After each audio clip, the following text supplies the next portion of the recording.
Tidak sedikit orang habis puasa sakit. Padahal apa kata Nabi? Sumu tasihu, berpuasalah maka kamu akan apa? Sehat. Salah satu infak sedekah yang tidak boleh kita lupakan apa? Memberi hidangan kepada orang yang berbuka puasa. Ini amalan sedekah yang luar biasa ketika Ramadan. Apa kata Nabi SAW? Barang siapa yang memberi berbuka kepada orang yang berbuka puasa, maka dia mendapatkan pahala seperti orang yang berpuasa tanpa dikurangi sedikit pun. Allah melaknat seorang anak, seorang hamba yang bertemu bulan Ramadan dan dia masih punya orang tua, sedangkan dia belum minta maaf kepada orang tuanya, dia belum berbuat baik kepada orang tuanya, padahal dia punya salah, maka tidak akan diterima amalan Ramadannya. Sungguh orang yang bertemu Ramadan tapi di hatinya masih ada kebencian, kedengkian, bahkan permusuhan, naudzubillah, boleh jadi Allah tidak akan menerima amal ibadah puasa Ramadan kita.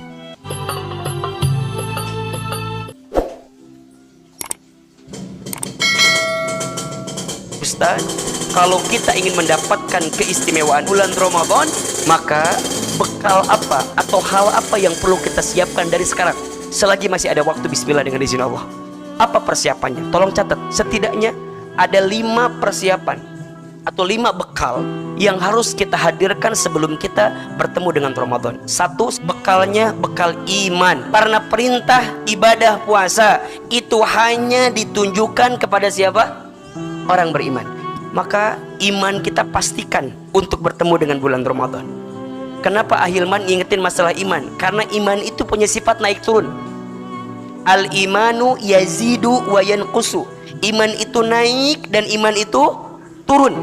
Al-imanu yazidu bit-ta'ah wal imanu yanqusu bil maksiat. Iman itu naik dengan ketaatan dan iman itu turun dengan kemaksiatan. Berarti apa poinnya? Kalau kita mau terjaga imannya, maka pastikan ketaatan kita kepada Allah menjelang kita bertemu dengan bulan suci Ramadan.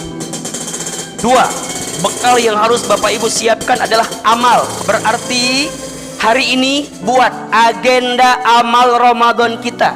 Tadi rumusnya, yang wajib diperbaiki, yang sunnah ditambah. Apa di antara yang sunnah yang harus Bapak Ibu pastikan di Ramadan?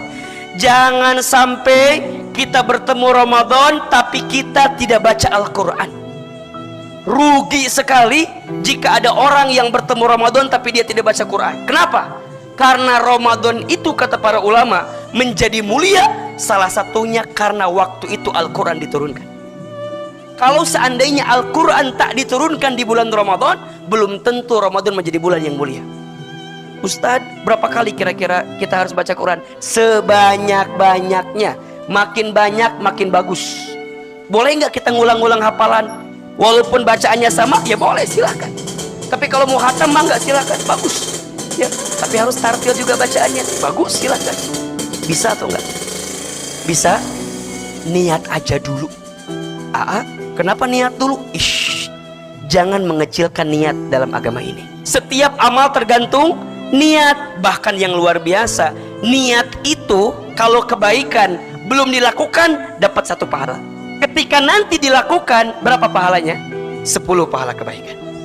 Beda catatan dengan keburukan. Kalau keburukan baru niat, belum dicatat. Baru akan dicatat ketika kapan? Ketika sudah melakukan. 2, apalagi amalannya kira-kira yang tidak boleh dilupakan? Infak sedekah. Ayo kejar dari sekarang nih ya, infak sedekah. Jadi nanti diamali banyak kan, baca Quran, infak sedekah, sholat taraweh. Nanti di 10 hari terakhir apa? Iktikaf. Pokoknya semua amalan-amalan yang kira-kira Bapak Ibu melihat ini adalah sebuah kebaikan, bahkan amalan sunnah, lakukan. Sayang kalau tidak. Nah, yang ketiga apa? Ilmu. Beramal harus pakai ilmu atau tidak? Harus. Orang yang Ramadannya pakai ilmu dengan tanpa ilmu beda atau sama? Beda. Orang yang pakai ilmu akan tahu prioritas. Kalau yang tanpa ilmu kadang-kadang mohon maaf, dia hanya rutin dengan sesuatu yang disebut rutinitas tapi bukan prioritas. Padahal yang paling penting apa? Prioritas. Kalau pakai ilmu jadi tahu kesederhanaannya. Sok, sekarang kita belajar ya, gimana cara kita berbuka yang paling tepat dengan izin Allah. Allahu Akbar, Allahu Akbar, azan. Pertama apa yang perlu kita lakukan? Ya tentu sebelum itu siapin dulu bukanya ya. Ya, apa tadi siapinnya? Air ya, sama apa tadi? Kurma. Poinnya sederhana, kalau mau lebih detail, berbukalah dengan yang manis. Dan kalau bisa airnya itu manis dan hangat. Poinnya itu. Kita mah kadang-kadang yang apa? Yang sedingin-dinginnya. Secara bab kesehatan pun kurang baik kalau tidak salah. Nanti coba dicek ke dokter yang lebih tahu ilmunya gitu. Perut kosong, dimasukin air yang sangat dingin, apa yang terjadi? Nah, nanti tolong tanyakan ke dokter ya. Itu kurang bagus. Apalagi ujungnya dikasih jajanan makanan yang banyak. Mohon maaf, habis maghrib kadang-kadang begah namanya. Mohon maaf, tidak sedikit orang habis puasa sakit. Padahal apa kata Nabi? Sumu tasihu, berpuasalah maka kamu akan apa? Sehat. Berarti kalau dari puasa sakit bukan gara-gara puasanya, berarti pola hidup kita yang salah. Sok sekarang kita belajar. Jadi kedua apa yang disiapin? Satu bukaannya, minum. Satu, yang kedua kurma. Kalau kita bicara kurma, kurmanya berapa jumlahnya? Ganjil. 1, 3, 5. Datang azan, Allahu Akbar, Allahu Akbar. Ucapkan kalimat apa? Alhamdulillahirrabbilalamin, Bismillahirrahmanirrahim. Minum. Set. Minum pertama itu fungsinya untuk apa? 2. 1, membatalkan ibadah puasa kita. Dan yang kedua, membasahi kerongkongan kita. Sedikit aja. Setelah itu disimpan itu, baru doa. Yang panjang mangga, yang apa? Yang sering kali kita bacakan misalnya, Zahabat dhama'u wabtallatil uruq wa thabatal ajru insyaallah, silakan. Atau yang masyhur, Allahumma lakasumtu wa bika amantu wa ala rizqika aftartu birahmatika ya arhamar rahimin. Angkat tangan kita, silakan doa macam-macam itu yang baik-baik insyaallah. Kata Nabi, ada 3 doa yang tidak akan tertolak. Yang pertama al-musafir, doanya orang yang di perjalanan. Yang kedua al-mazlum, doa orang yang terzolimi. Yang ketiga nih ya, doanya siapa? Orang yang berpuasa sampai dia berbuka puasa. Berarti itu mustajab. Kencengin doanya di situ. Yang punya hutang minta doa dimudahkan lunasnya. Yang karirnya lagi bagus minta dinaikkan karirnya, doa. Nyesal kalau nggak doa. Setelah itu baru minum lagi, menyempurnakan yang tadi. Ambil makan, 1, 2, 3, selesai. Sekedar itu Pak prosesnya. Makanya apa sunnahnya? Disegerakan berbuka itu kan. Disegerakan karena apa? 1, karena kita membatalkan ibadah puasa kita. Yang kedua, menyambut kewajiban di depan mata. Apa? Sholat maghrib berjamaah. Barang siapa yang mau dunia, pakai apa? Ilmu. Barang siapa mau akhirat, pakai apa? Ilmu. Barang siapa mau keduanya, pakai ilmu. Maka pastikan ilmu kita. Yang keempat, harta. Buat apa harta? Tadi saya singgung, infak sedekah. Salah satu infak sedekah yang tidak boleh kita lupakan apa? Memberi hidangan kepada orang yang berbuka puasa. Ini amalan sedekah yang luar biasa ketika Ramadan.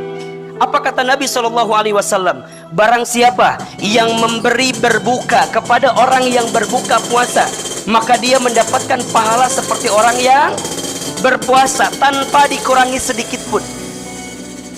Jadi kalau bapak ibu nih, kan misalnya puasa berapa? 1 bulan, taruhlah 30 hari misalnya. Kemudian kita ngasih orang setiap hari.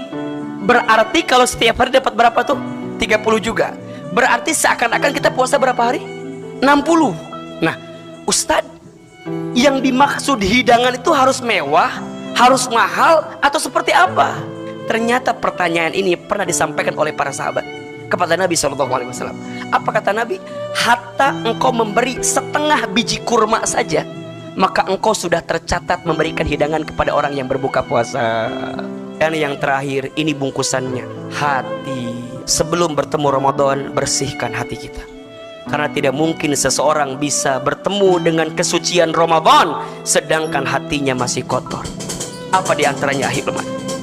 1, saya ingatkan, jika ada seorang anak yang masih punya orang tuanya, sebelum kita bertemu Ramadan, minta maaf sama orang tua kita.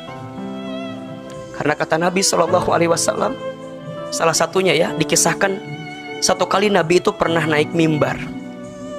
Kemudian tiba-tiba Nabi mengatakan kalimat amin, amin, amin 3 kali. Kemudian sahabat bertanya, ya Rasulullah, kenapa engkau mengucapkan amin, amin, amin 3 kali? Maka Rasul menjawab, tadi ada malaikat Jibril datang kepadaku dan malaikat Jibril berdoa. Apa doanya? Ada 3. Maka tadi aminnya berapa? 3. Doa yang pertama kata Jibril, Allah melaknat seseorang yang bertemu Ramadan tapi dosanya tidak diampuni oleh Allah karena dia tidak minta ampun kepada Allah. Apa jawaban Nabi? Amin. Yang kedua, Allah melaknat seorang anak, seorang hamba yang bertemu bulan Ramadan dan dia masih punya orang tua, sedangkan dia belum minta maaf kepada orang tuanya, dia belum berbuat baik kepada orang tuanya, padahal dia punya salah, maka tidak akan diterima amalan Ramadannya.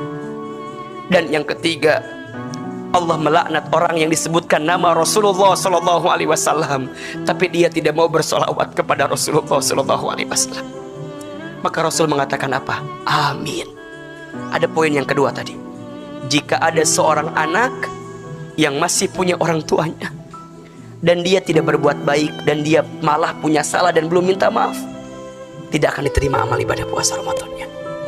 Maka Bapak Ibu sekalian, ayo selagi masih ada orang tua kita ya. Karena kalau tidak ada, sudah tidak ada, kita tentu akan merasakan kesedihan yang luar biasa.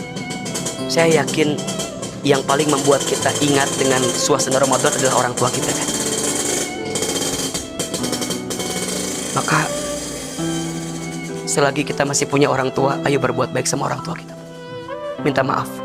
Kalau dekat, samperin, ambil tangannya, peluk tubuhnya, cium keningnya, cium pipinya, minta maaf sama orang tua kita. Ma, Pa, minta maaf ya kalau selama ini ada salah, pernah meninggikan suara, pernah membantah. Ustadz, gimana kalau sudah tidak ada? Apa yang perlu kita lakukan? Ada 3 hal yang dirindukan oleh orang tua di alam kubur dari anaknya yang masih hidup. Yang pertama, orang tua merindukan doa dari anaknya. Wabil khusus istighfar dari anaknya. Satu kali dikisahkan, ada seseorang yang sudah meninggal, kemudian hisab kuburnya diringankan, bahkan dihilangkan. Kemudian orang yang meninggal tadi bertanya kepada malaikat, wahai malaikat, kenapa siksa kuburku hari ini berkurang, bahkan ringan, bahkan tidak ada? Apa jawaban malaikat? Bagaimana mungkin aku bisa menghukummu, menyiksamu, sedangkan aku melihat ada anak-anakmu di dunia yang mendoakan dirimu, ada anak-anakmu di dunia yang membacakan istighfar untukmu. Sungguh istighfar anaknya di dunia meringankan hisab orang tuanya di alam kubur. Maka doakan. Maka ada satu doa ya yang langsung dicantumkan dalam Al-Quran. Rabbighfirli wali walidayya warhamhuma kama rabbayani shaghira. Doakan. Apalagi mau menjelang Ramadan seperti ini, Ustaz. Apalagi yang kedua, orang tua di alam kubur merindukan kebaikan yang dilanjutkan oleh anaknya. Jadi kalau orang tua kita dulu punya kebaikan, maka kita anaknya lanjutkan kebaikan itu. Misalnya, dulu almarhum orang tua kita misalnya punya kebiasaan, kalau sebelum Ramadan suka berbuat baik misalnya, ngasih A, ngasih B, ngasih C, maka kita anaknya lanjutkan kebiasaan baik itu. Jangan sampai terputus. Kalau terputus, sungguh orang tua di alam kubur sedih karena ada sesuatu yang baik yang terputus dari dirinya. Dan yang ketiga, orang tua merindukan dari anaknya sedekah yang diniatkan untuk orang tuanya. Maka Bapak Ibu sekalian, kalau orang tua kita dulu ngasih banyak harta sama kita, ngasih banyak sesuatu bagi kita, ayo infak sedekah, apalagi Ramadan. Mana kosot sodakotun min mal, tidak akan pernah berkurang harta yang disedekahkan. Ustadz, apakah sampai sedekah kita sebagai anak? Sampai.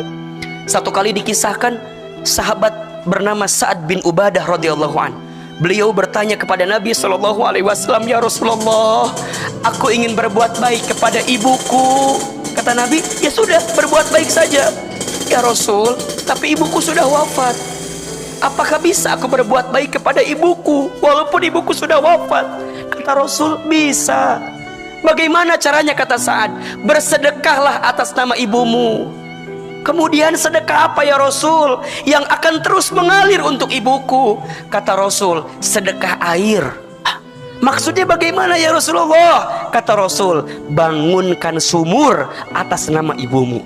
Selama sumur itu mengalir air, maka pahalanya akan mengalir untuk ibumu di alam kubur. Bahasa lainnya apa sekarang? Wakaf. Maka Bapak Ibu, kalau ada peluang wakaf jariah itu, ambil kesempatan. Karena selama itu dimanfaatkan, maka pahalanya mengalir. Sekecil apapun jariah kita, insya Allah akan sampai untuk orang tua kita. Maka mohon maaf, sebelum bertemu Ramadan, seorang anak minta maaf sama orang tuanya. Yang kedua, mohon maaf ini, Allah itu mengangkat amalan seorang hamba di setiap hari Senin dan hari Kamis katanya. Tapi ada orang yang tidak akan diangkat amalannya itu. Siapa? Satu, orang yang masih ada kesyirikan dalam hatinya. Dan yang kedua, orang yang masih ada permusuhan dengan sahabatnya. Maka Bapak Ibu sekalian, saya meminta dari hati yang paling dalam, ayo sebelum kita bertemu Ramadan, bersihkan hati kita di antara kita. Jangan saling membenci, jangan saling mendengki, jangan saling bermusuhan. Ingat, sungguh orang yang bertemu Ramadan tapi di hatinya masih ada kebencian, kedengkian, bahkan permusuhan, naudzubillah, boleh jadi Allah tidak akan menerima amal ibadah puasa Ramadan kita. Yuk bismillah, belajar memaafkan, belajar minta maaf, belajar mengikhlaskan. 5 bekal sebelum kita bertemu Ramadan. Pertama, bekal apa? Iman. 2, amal. 3, ilmu. 4, harta. 5, hati. Bagaimana mungkin kita bisa mendapatkan kesucian Ramadan sedangkan hati kita masih kotor? Mudah-mudahan Allah melembutkan hati kita dan Allah memberikan kekuatan kepada kita untuk menjalani ibadah di bulan suci Ramadan. Jamaah dan sahabat rahmatillahi yang dimuliakan Allah, alhamdulillah, segala puji bagi Allah yang masih memberi kita kesempatan bertemu dengan bulan Sya'ban, pintu gerbang menuju Ramadan. Bulan ini adalah waktu emas untuk mempersiapkan diri agar ketika Ramadan datang, hati kita sudah siap menyambut. Ada 5 persiapan penting yang harus kita lakukan. Yang pertama, memperbanyak taubat dan istighfar. Sya'ban adalah bulan untuk membersihkan hati dari dosa. Rasulullah mengajarkan agar kita banyak memohon ampun kepada Allah. Jangan menunggu Ramadan untuk berubah. Mulailah dari sekarang. Hati yang bersih akan lebih mudah menerima keberkahan ibadah. Yang kedua, membiasakan diri dengan ibadah. Paksa diri kita untuk memulai rajin sholat berjamaah, membaca Al-Quran, berzikir, dan bangun malam. Jika kebiasaan baik ini dimulai di Sya'ban, maka saat Ramadan tiba kita tidak kaget dan mudah terbiasa beribadah. Yang ketiga, memperbanyak puasa sunnah. Rasulullah sangat banyak berpuasa di bulan Sya'ban. Ini menjadi latihan agar tubuh dan jiwa kita siap menjalani puasa wajib sebulan penuh di Ramadan. Puasa di Sya'ban adalah tanda kesungguhan kita menyambut tamu agung bernama Ramadan. Selanjutnya yang keempat, memperbaiki hubungan dengan sesama. Sya'ban adalah waktu yang tepat untuk memaafkan, menyambung silaturahmi, dan membersihkan hati dari iri, dengki, serta permusuhan. Ramadan akan terasa indah jika kita memasukinya dengan hati yang lapang. Dan yang terakhir, yang kelima, mempersiapkan ilmu dan niat. Pelajari kembali hukum-hukum puasa, zakat, dan ibadah Ramadan. Luruskan niat bahwa kita ingin Ramadan kali ini lebih baik dari sebelumnya. Tanamkan tekad untuk menjadikan Ramadan sebagai momentum perubahan hidup. Jadi jamaah rahmatillahi yang dimuliakan Allah, paksa diri kita dan keluarga untuk melakukan 5 amalan ini di bulan Sya'ban. Jangan biarkan Ramadan datang sementara hati kita belum siap. Semoga Allah memanjangkan umur kita hingga bertemu Ramadan dan menerima semua amal ibadah kita. Amin amin ya rabbal alamin. Wassalamualaikum warahmatullahi wabarakatuh.